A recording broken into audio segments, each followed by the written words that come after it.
When I first began my journey of opening up my mind and expanding my consciousness, when people began to realize that I had a sight that I could see, they started calling me the seer. And every time I would encounter certain people, they would always want me to hold their hand. They would always want me to touch them. They would always want me to tell them what it was that I saw that was going on for them, or what was going to happen to them in the future. And it didn't take me 2 years later to understand that what they were doing was absorbing my energy. And it was making me weak, because what I was given was not meant to tell people about whether or not this person is going to stay with you or anything like that. That's not what this was about. Now I'm in a place to understand that where my sight is going is taking me to a place to tell you how you can move higher, how you can heal, how you can let go, how you can release trauma, versus always bringing it up, versus always dealing with the same crap all the time. Because the reason why you deal with it is because you don't want to release it. And even when you sit in meditation, even when you sit with it, you're not fully sitting with it, because you're still looking at yourself as being the victim.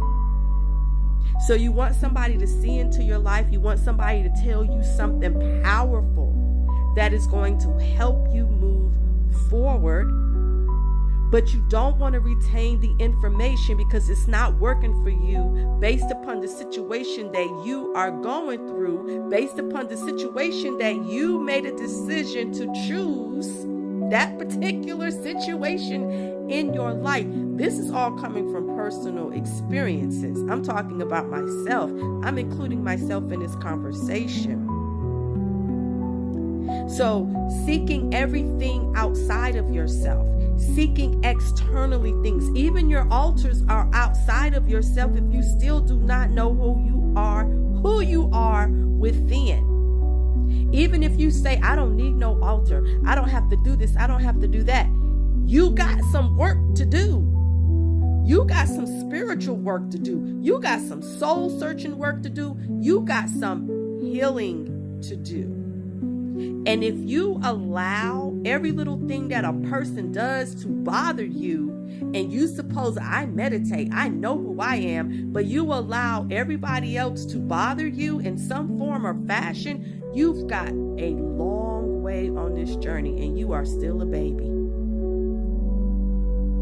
But when you begin to reach my age of 60, you begin to understand that everything that you went through was a lesson for you, for your personal journey, not for nobody else's. It's okay if you share it, but for your personal journey.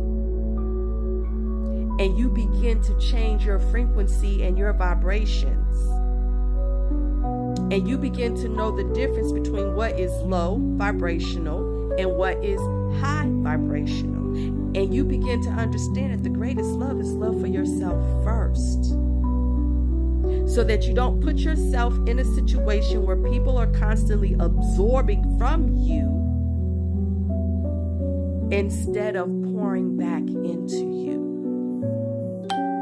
Instead of giving back to you and being truly honored and truly grateful for your sight, for you being able to see, for you being able to hear. Some people are misusing their gift to where they think that they have these gifts, but it's just their ego now, because they still ain't went inside and healed what is going on in here. Because when you start doing that, you begin to realize that every situation that come up in your life is not a situation that you have to constantly sit with. Y'all understand what I'm saying? It's some things that you sit with, but once you sit with it, it's over and done. There's no revisiting and resitting with it, because you begin to know the difference and you begin to fix what is inside of you. And as you begin to fix what is inside of you, that will allow you to be adjust, alchemize, change the frequency when you are hit with the same situation, and you won't keep reacting to the same situation the same way over and over and over again, and you need to get off the loop. So, I'm just sharing that this morning because this came to me and I wanted to share.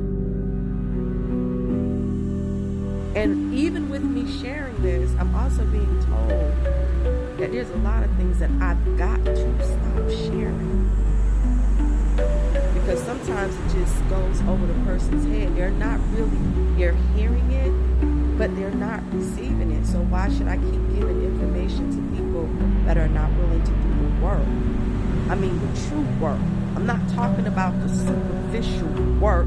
I'm not talking about saying I'm doing the work using that as an excuse because you keep going through the same stuff over and over again. I'm talking about truly grounding, truly going in and seeing who you are, truly understanding yourself, truly understanding your highs, lows, what you are capable of, and not saying that I know, when you really don't know. Because if you really knew, no matter what it is that you're going through, you will find peace within that situation. And you don't become the victim.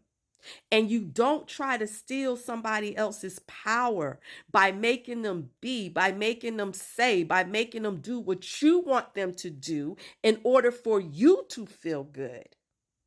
It doesn't work that way. And I'm not giving up my power to anybody. And I mean that.